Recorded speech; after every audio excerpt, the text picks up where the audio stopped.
I will do my practice from the book Clear Thinking by Shane Parrish. Here I am.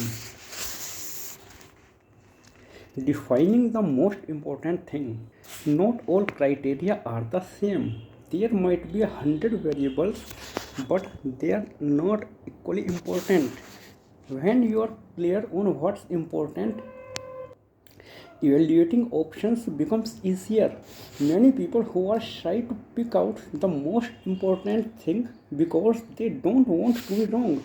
When you don't communicate what's most important, people are left guessing about what matters.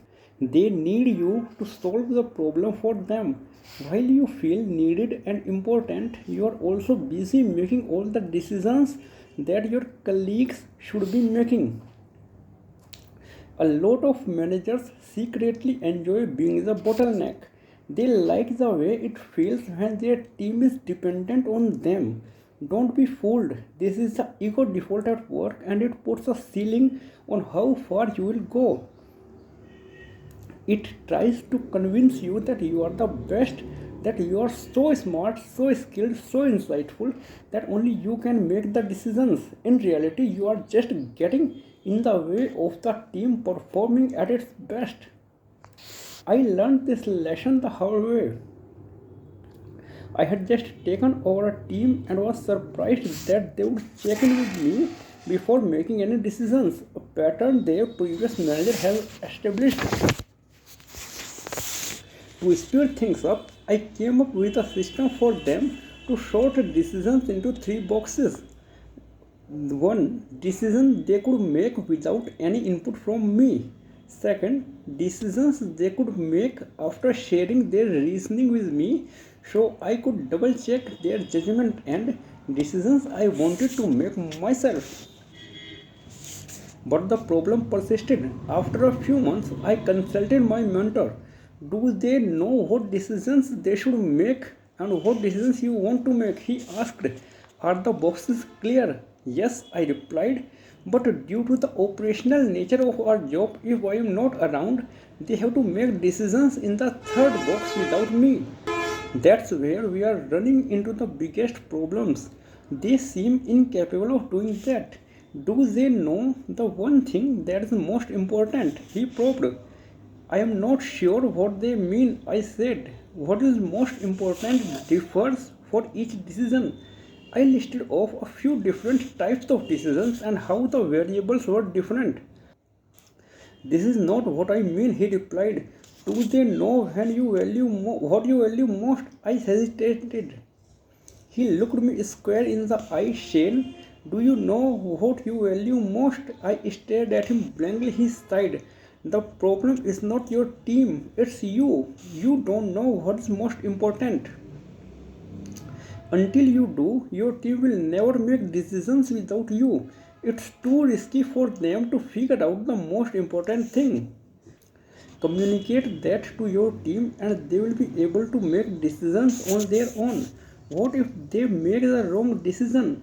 As long as they make a decision based on the most important thing, they won't be wrong. He paused, then said slowly. A lot of people reach their ceiling in this job because they can't figure out this one thing. I learned three important lessons that day. First, I could not expect my team to make decisions on their own unless I told them how I wanted them to make those decisions. That meant focusing on the single most important thing and not inundating them with hundreds of variables to consider.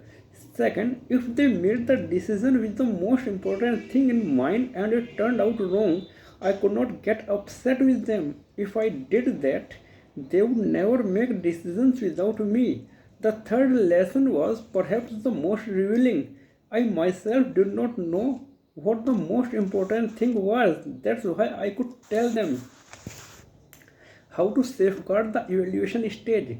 There is only one most important thing in every project, goal, and company. If you have two or more most important things, you are not thinking clearly. This is an important aspect of leadership and problem solving in general. You have to pick one criteria above all the others and communicate it in a way that your people can understand so they can make decisions on their own. This is true leadership. You need to be clear about what values people are to use when making decisions. If I tell you the most important thing is serving the customer, you know how to make decisions without me.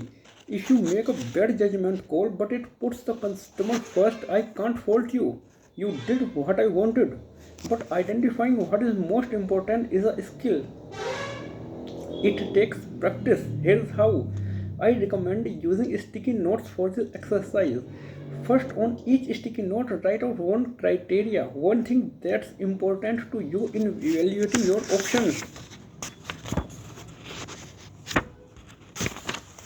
For example, before I decided to invest in Pixel Union, one of the largest and best design agencies in the Shopify universe, I wrote down some criteria that were important to me. They included a win-win for employees, customers, and shareholders, growing rather than shrinking the business, working with people I trust, not having to manage people or add more to my plate, not borrowing money, a high probability of a decent return on investment.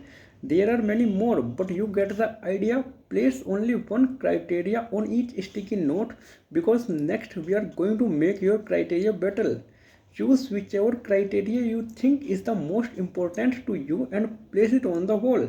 Then grab another criteria, compare each and ask, if I absolutely had to choose between only these two, which matters most?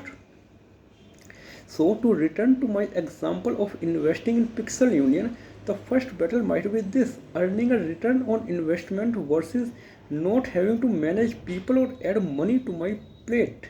If I could have only one of these, if either earning a return on my investment required managing people or not managing people entailed making less money, which would it be? I would choose earning more money if it involved managing people, so I would move this criteria higher. Thank you. That's it for the day.